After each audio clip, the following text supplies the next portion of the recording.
Halo, selamat pagi. Kini saatnya saya Ilham Ardiansyah mengantarkan sejumlah berita dari Makassar. Berikut 3 informasi utama di antaranya. Satu orang tewas dan 4 orang lainnya luka dalam duel maut di Kota Makassar.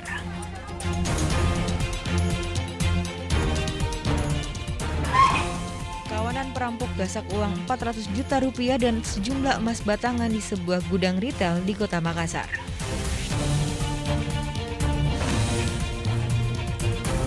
Tak perlu lagi bawa hasil tes COVID-19, jumlah penumpang kapal di Pelabuhan Nusantara Parepare mulai meningkat.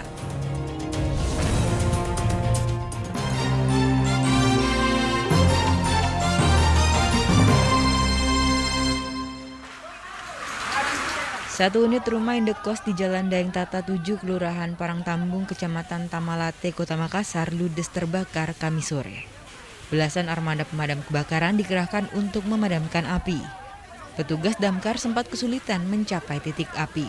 Selain terjebak macet, sempitnya akses jalan serta banyaknya warga di sekitar lokasi kebakaran membuat petugas damkar harus menerobos kerumunan warga. Rumah indekos dengan 6 kamar ini cepat terbakar karena bahan bangunan terbuat dari kayu. Api tidak menyebar ke rumah warga lainnya sehingga memudahkan petugas damkar untuk memadamkan api. Sampai sekarang belum ditahu apa. Belum ditahu nih. Tapi memang yang terbakar ini rumah pribadi kah atau rumah kos? Rumah kos. Kos Putri Putra. Putra. Oh, Putra di. Ada korban tadi? Ada di korban. Nggak ada jadi. Cuma kerugian sampai sekarang belum ditahu. Belum ditahu di. Dan pemicunya juga belum ditahu di. Pemicunya sampai ya belum ditahu juga. Jadi tidak ada korban jiwa, Pak. Belum ada korban. Alhamdulillah tidak ada. Alhamdulillah. Kondisi yang terbakar itu satu rumah, namun ada di daerah seperti dempetan dari rumah itu kondisinya ya mungkin untuk memblok saja untuk jangan sampai hal-hal yang tidak diinginkan. Jadi makanya pendinginan juga yang di tetangga sebelahnya. Kalau boleh tahu pemicunya sampai saat ini? Untuk pemicu saat ini, info dari pihak salah satu penanggung jawab atau RT lah, dia tidak tahu mengetahui juga apa yang kondisi sehingga terjadi kebakaran. Dugaan sementara penyebab kebakaran karena arus pendek listrik.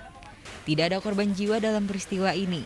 Kerugian ditaksir mencapai puluhan juta rupiah. Andi Muhammad Sardi melaporkan dari Kota Makassar.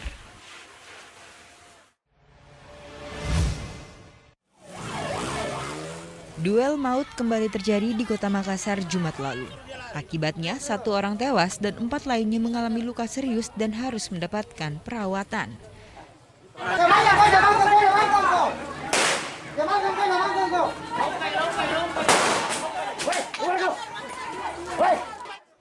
Aparat kepolisian yang tiba di lokasi mencari salah satu warga yang berusaha melarikan diri dengan memanjat tembok dan atap rumah warga di Jalan Sabutung Baru, Kecamatan Talo, Kota Makassar. Polisi berulang kali melepaskan tembakan peringatan, namun salah satu warga yang terlibat perkelahian itu berhasil kabur.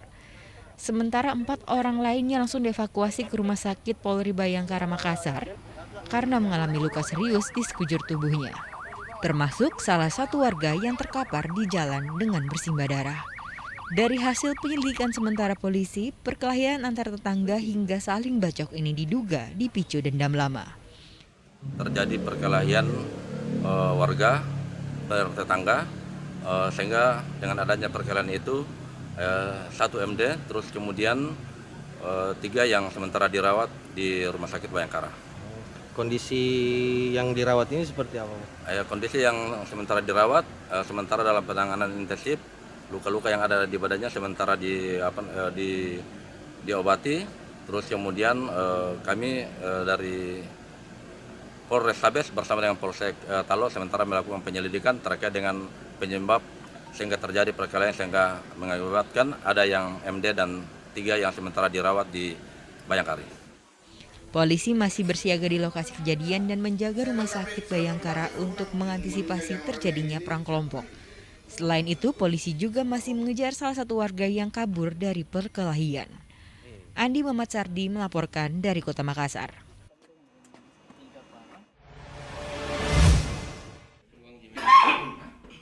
Kawanan perampok terekam CCTV saat merusak sebuah berangkas penyimpanan uang menggunakan alat perkakas. Rekaman ini terjadi di gudang distribusi logistik dan retail yang berada di Jalan Insinyur Sutami, Kecamatan Tamalan Rea, Kota Makassar 8 Maret lalu. Dari penyelidikan lewat rekaman CCTV serta keterangan security, pelaku berjumlah 5 orang. 3 orang bertugas membongkar brankas dan 2 lainnya menyekap security gudang. Kawanan ini membawa kabur uang tunai sebesar 400 juta rupiah dan sejumlah emas batangan. Dari hasil penyelidikan, para pelaku diketahui bersembunyi di Kota Palu, Sulawesi Tengah. Dibantu Jatanras Polda Sulbar dan Polda Sulteng. Tim Jatanras Polrestabes Makassar bersama unit Reskrim Polsek Tamalan Rea menggerebek salah satu hotel di Kota Palu. Kelimanya tidak bisa berkutik dikepung polisi. Para pelaku ini spesialis pembobolan gudang dan brankas, dan hasil penyelidikan kami bahwa para pelaku adalah orang dari luar, bukan orang Sulawesi, dari luar masuk Makassar dan melakukan aksinya di wilayah Makassar. Hingga saat ini barang bukti yang ikut disita apa saja?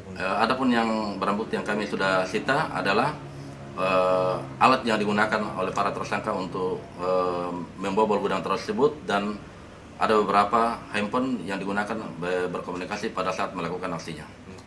Kelima pelaku akan dijerat pasal 363 KUHP tentang pencurian dengan ancaman pidana paling lama 9 tahun. Polisi masih menelusuri uang ratusan juta dan batang emas yang disembunyikan salah satu pelaku. Andi Muhammad Sardi melaporkan dari Kota Makassar.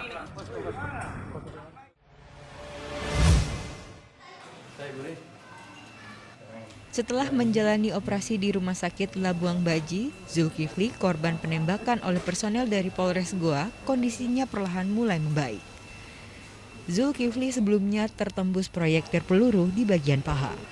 Pasien sementara pemulihan di ruang perawatan Rumah Sakit Labuang Baji. Oh begitu. Kalau untuk kondisinya sejauh ini bagaimana, Pak? Kondisinya pasien sekarang sadar penuh. Oh sadar penuh, ya. Tapi belum bisa diajak komunikasi? Belum bisa, karena sementara di pemulihan, pasca pemulihan setelah operasi. Sementara dari hasil pemeriksaan Popram Polda Sulsel terungkap Bribka AA terpaksa mengambil tindakan tegas dan terukur karena posisinya terancam oleh korban yang saat itu mabuk. Bermodalkan senjata tajam, Zulkifli nekat menghadang bahkan nyaris menikam Bribka AA namun meleset. Setelah dilakukan tindakan tegas, warga setempat pun keluar dan berusaha menghakimi Bribka AA. Bribka AA berhasil kabur dan meminta bantuan dari Polsek Mariso. Bahkan dalam peristiwa itu, satu personil dari Brimopolda Sulsel yang hendak menyelidiki kasus juga menjadi korban pengeroyokan warga. Terjadi kesalahpahaman ya, saat saudara A itu beserta temannya, 3 orang temannya yang tadi saya sampaikan itu ada Uya, ada Hadi, dan satu lagi ada Said, itu mendatangi saudara Nita untuk mengecek keberadaan kendaraannya. Setelah itu pada saat balik dari rumah, pas di Jalan Raja Wali ketemu dengan seorang yang mabuk, ya, meneriaki saudara AA. Nah, merasa terdesak, saudara A jatuh ke belakang dan melakukan tembakan peringatan ke atas. Tapi saudara sendiri semakin mengamuk, lalu diambil tindakan untuk melumpuhkan.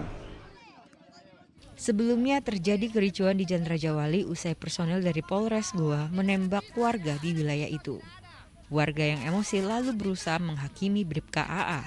Peristiwa itu terekam kamera warga hingga viral di media sosial. Andi Muhammad Sardi melaporkan dari Kota Makassar.